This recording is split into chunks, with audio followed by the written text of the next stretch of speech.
In functionalists, any explanation of how social order and social control is maintained involves looking at how societies are organized at the level of the social system. This includes various parts of a society, family, education, work, etc., functions together in harmony, where each part is dependent upon others. Just like our different system body parts, circulatory, respiratory, nervous system, digestive system, works together as individual parts, and the different parts of a society works together to form a social system. Parsons, the co-founder of functionalism, argues that every social system consists of another 4 functional subsystems. These include political, economic, cultural, and family. All these subsystems again have their own roles and depend upon each other in order for them to work. In political subsystem, it exists to solve the problem of order. In other words, this subsystem attempts to ensure that rules and values of society is both maintained and applied. This can be done through political parties, police, etc. In an economic subsystem, it exists to solve the problem of physical survival.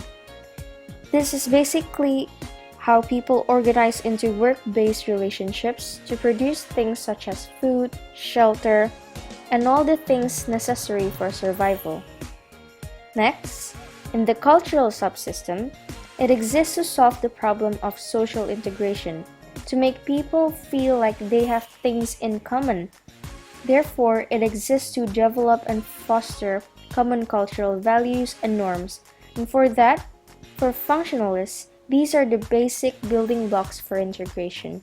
This can be seen like common religion, common tribe, culture institutions like school, medias, etc. Last but not least is the family subsystem. These exist to solve problems of socialization. It is a key to ensure future generations, like children, are raised in ways that allow them to grow into fully functional adult members of society with, again, same shared norms. While social order is created at the subsystem, Parsons explains how individuals fit into the overall structure of society on the basis of what is known to be functional prerequisites, or things that must happen if society is to function properly. There are 4 main prerequisites. For Parsons, institutions do this by developing ways to solve 4 problems of their existence. First, goal maintenance. Institutions must provide people with goals to achieve.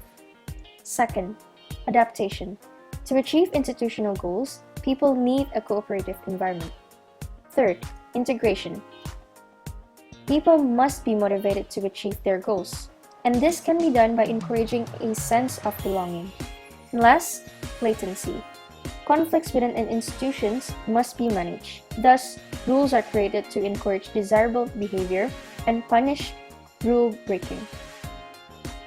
Functionalism explains major forms of social change using what Parsons called structural differentiation.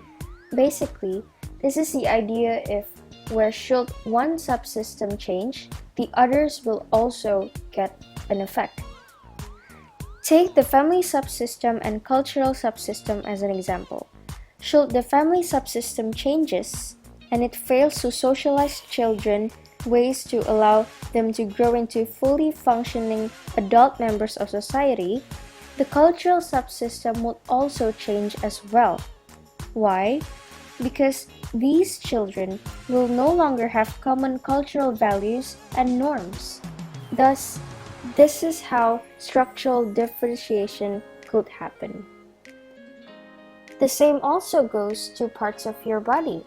If the respiratory system fails to work or changes, and so will the circulatory system. If the circulatory system also fails, then the whole nervous system will also fail. Thus, this also applies to the functional subsystems.